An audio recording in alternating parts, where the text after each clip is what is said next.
Hello মা। মনে তুই তো স্কুলে গেছিলি, কোনো কি সমস্যা হয়েছে? এখন ফোন করলি কেন? মা তুমি রাজকে চেনো তো? ওই যে পাশের পাড়ার রাজার কথা বলছিস? মা রাজকে আমি খুব ভালোবাসি, আর আজকে আমরা পালিয়ে বিয়ে করছি। তুই মাধ্যমিকটাও দিসনি এখনো, এইভাবে নিজের জীবনটা নষ্ট করিস না মনা। মা আমি আর পড়াশোনা করব না, আমি রাজের সাথে সংসার করব, আর আমরা খুব ভালো থাকবো, তুমি দেখো। তুই ভুল করছিস, তুই আমার কথাটা শোন। তুমি আর আমাকে এই নাম্বারে কখনো ফোন করো না, আমি রাখছি।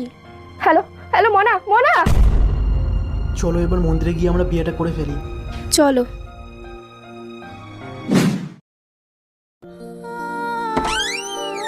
মা তুই কি দেখতে এসছিস তুই? যে আমরা মরে গেছি না বেঁচে আছি? হ্যাঁ মা তুই চলে যা, আমার চোখের সামনে থেকে তুই চলে যা। মা ও আমার উপর অত্যাচার করে।